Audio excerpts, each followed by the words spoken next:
Hey guys, welcome back sa ating YouTube podcast entitled Negosyo Lang Tayo.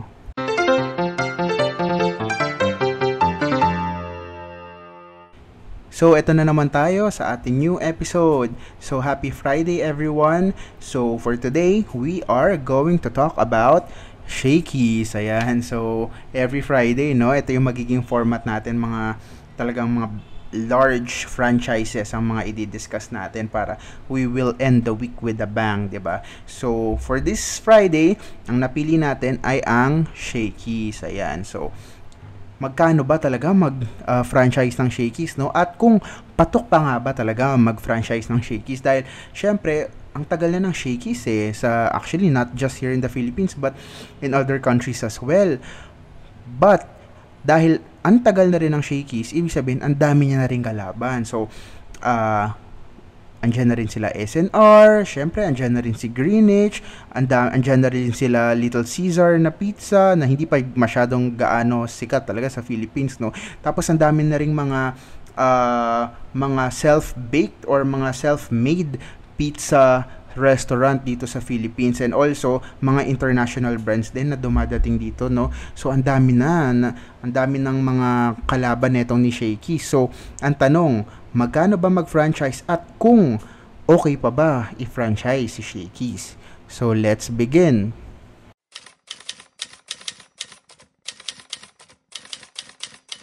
Okay, so let's start by answering the first question, magkano ba mag-franchise ng Shakey's? Ayan, so, ang pag-franchise ng Shakey's ay aabutin kan from 18 to 25 million pesos. Ayan, shockingly, no, comparing with our previous episodes, actually, parang mas mura si Shakey's kumpara sa mga iba nating mga napag-usapan or na feature ng mga franchises. Bakit? So, unang-una, sasagutin natin yan. Etong 18 to 25 million pesos, included na yung construction cost. Ayan. So, actually, halos lahat or maybe majority ng mga napag-usapan nating mga businesses, usually, nakaseparate Nakaseparate yung construction cost dun . So, kaya, ang total investment cost ni Shakey's ay nagre-range from 18 to 25 million dahil yung cost mo or yung total investment cost mo, it differs or tumataas siya or bumababa siya depending on how big or small do you want your Shakey's restaurant to be. And for me, very good sign na kasama na agad dun sa total investment cost yung construction cost. Kasi yung iba talaga hindi sinasama yan hindi ina-account ni Shakey's yan Minsan nga, hindi pa kina-costing ng mga ibang franchisors yung construction cost kasi very expensive at may mga franchisees na mata-turn off talaga once na makita nila na ang mahal ng construction cost. Pero dito kay Shakey's, considering sobrang sikat si Shakey's, kasama na dun yung construction cost. And yung total investment cost niya, actually, it's lesser than I expected. Kasi ang expectation ko dito kay Shakey's around siguro mga 35 to 40 million, no? But, eto, nasa 18 to 25 million lang ang pinag-uusapan natin, okay? So, nauna na yung construction cost, pero i-breakdown natin yung 18 to 25 million pesos. So, ano-ano nga ba ang inclusions nito? So, andun na yung construction cost, that's number 1. Number 2, furnitures and fixtures and installation. So, of course, sila na rin yung mag-i-install ng mga furnitures and fixtures, yung mga design ng iyong restaurant. Ayan, sila na lahat yan. Kasama na yan sa 18 to 25 million pesos. Kasama na rin, actually, dito ko lang ata nakita rin to kay Shakey's lang. May pre-operating expenses. Okay, so, possibly, ito yung mga, for example, kung may mga giveaway, mga grand opening setup, ayan, kasama na rin siya dyan. So, usually, itong mga pre-operating expenses, sa mga kiosk natin to nakikita Pero it's good that Shakey's offers din yung mga ganito sa mga franchises nila. And lastly, of course, yung franchise fee. Ayan, so kasama na dyan yung franchise fee. Okay?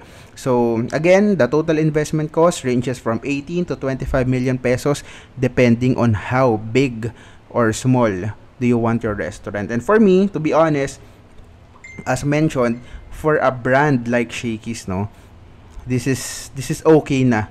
This is parang nasa gitna na siya ng nasa gitna na siya ng parang high and low na pricing. So for me, the total investment cost of Shakey's is very fair and very attractive sa mga franchisees. Okay, so let's proceed to the next one.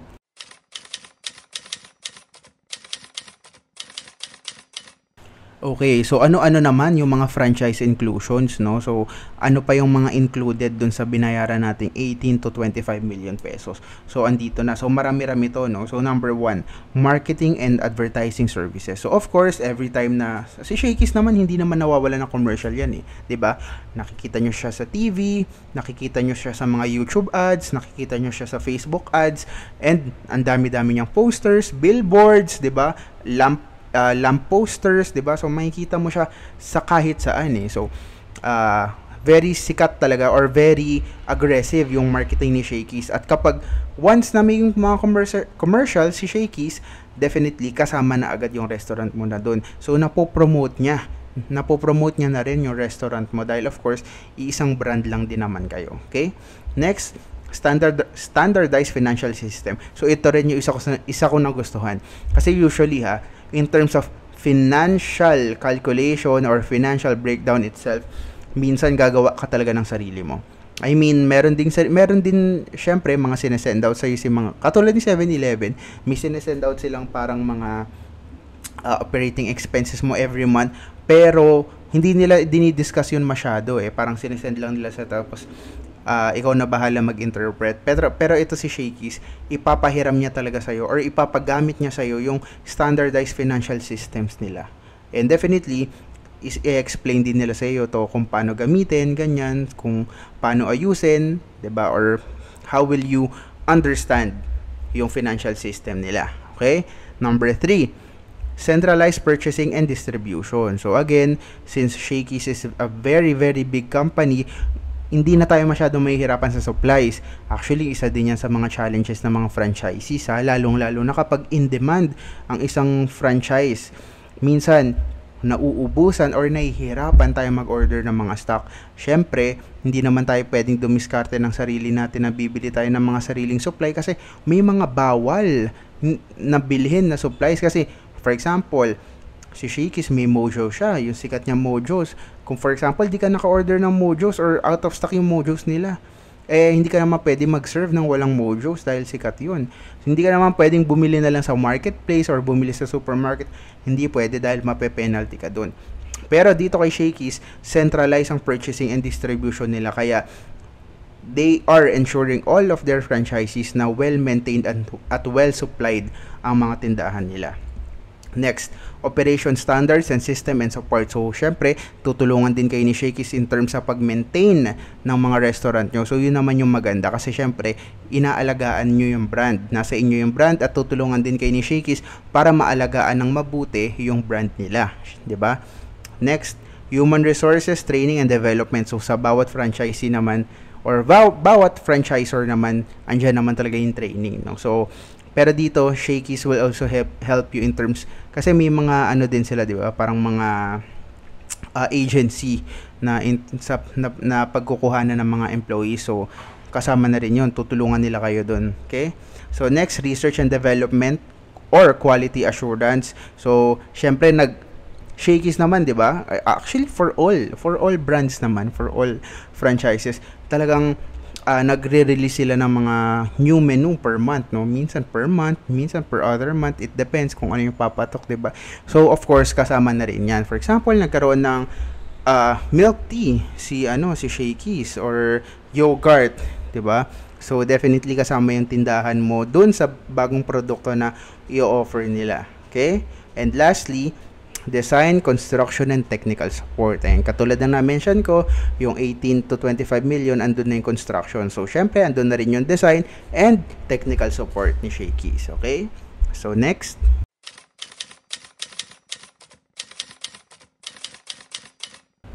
Ayan. So, andito na tayo sa application process. So, ano ba? Very very simple lang. 3 simple steps para makapag-apply ka sa Shakey's. So, number 1, screening. But before that, syempre, you also need to, hindi ko na lang nilagay dito pero you need to send a letter of intent to Shakey's that you would like to franchise their brand. Okay? Or their restaurant. So, magsasend ka ng letter of intent. Yung email nila, ilalagay ko sa description below if you want to send a letter of intent. So, after that, i-screen na kayo ni Shakey's. Number 2, of course, validation. Siyempre, validate nila yung background mo, yung financial capacity mo, and yung, of course, yung capacity mo or yung skill mo to manage a business. And lastly, yung final review and approval. So, once na-approve ka na, i-deploy ka na nila, magsasign na kayo ng contract, papasok na dyan yung training, and hopefully, begin operation na kayo agad. Okay? So, yan ang application process ni Shakey's. 3 simple steps lang.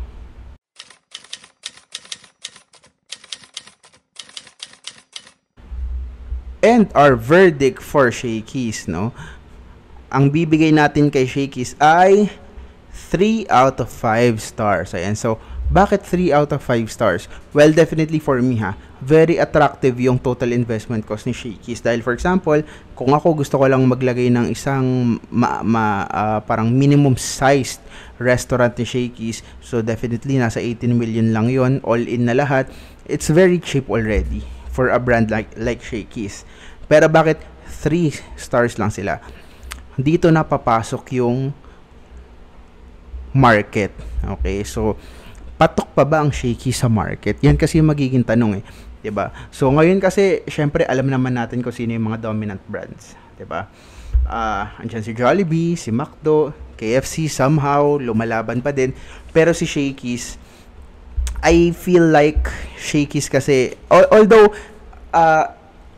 alam nyo naman kapag syempre may pa-pizza sa office, usually Shakey's yan, 'di ba? Syempre kasi kapag meron kang Shakey's Supercard. Pero recently nagma-migrate na yung mga tao papunta sa SNR. Syempre yung pizza ni SNR mas malaki, mas kakaiba, 'di ba? So nagda-divert na kasi. So I feel like based on syempre my own observation, yung Shakey's kasi parang nagiging restaurant na ng mga titas of Manila. Titas and titos of Manila. Syempre, old school na kasi si Shakey's Pero, ang market naman talaga ni Shakey's dati, syempre, is for barkada, di ba? Ando naman, syempre, you have your pizzas, you have your chicken, your mojos. It's parang barkada, barkada dinner, pang lunch na barkada, di ba? Pero, I feel like right now, with what's going on with the market, with the competitors, parang si Shakey's kasi became somehow titos and titas of Manila. So, that's my own impression and that's my own observation. But, ayun, right now talaga syempre, mas patok sa mga bata yung McDo, mas patok sa mga bata yung Jollibee. So, doon na lang sila nagja-jumble 'di ba? So, andyan pa yung mga samgyupsalan, which is nakukuha naman yung mga teenagers to mid to late 30s, 'di ba? So, saan papasok si Shakey's doon? So, yun yung reason kung bakit binigyan ko lang siya ng 3 out of 5 stars. But don't get me wrong, Shakey's is still a very, very strong brand. And ang gusto ko kay Shakey's, hindi lang of course pizza yung ina-offer niya. So, may chicken din, yung world famous mojos nila, and nag-integrate na rin sila ng mga other menus nila. Andiyan yung pasta nila. So, sino ba ang walang Shakey's Supercard para makakuha ka ng libreng 1 box ng pizza and Coke, 'di ba? So, for me, Shakey's is still a strong brand. But right now, ang dami lang competitors. And the competitors right now are more teenage and youth-friendly for me, na parang mas attractive siya sa consumers. But still, Shakey's is Shakey's, a very strong brand. But I still have to give it a 3 out of 5 stars. Very good yung pricing niya.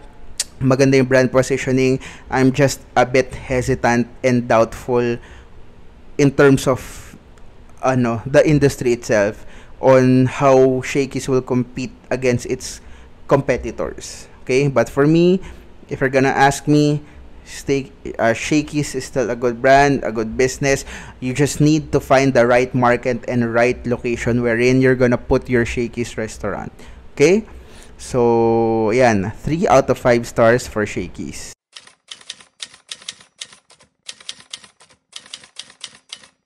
So, thank you guys sa pakikinig sa Negosyo Lang Tayo. Actually, this episode actually is a very short one, no? Kasi, very concise yung framework ni Shakey's, no? Yun din naman yung nagustuhan ko nung nagre-research ako. Very concise and very straight to the point talaga yung franchising details ni Shakey's. But definitely, kung mag-i-inquire ka sa kanila, mas ano yan mas technical and you will definitely go deeper dun sa costing and setup of your franchise. Okay, so ayun, so I hope na may natutunan kayo, or if you're really looking to franchise Shakey, sana nakatulong ako sa inyo. And I just want to thank everybody na nakikinig dito sa Negosyo Lang Tayo and supporting Negosyo Lang Tayo. If you're listening and you're still not subscribed to Negosyo Lang Tayo, please subscribe to our YouTube channel and share this channel also to your friends who wants to venture in franchising din, or may kahit sarili na lang mga negosyo.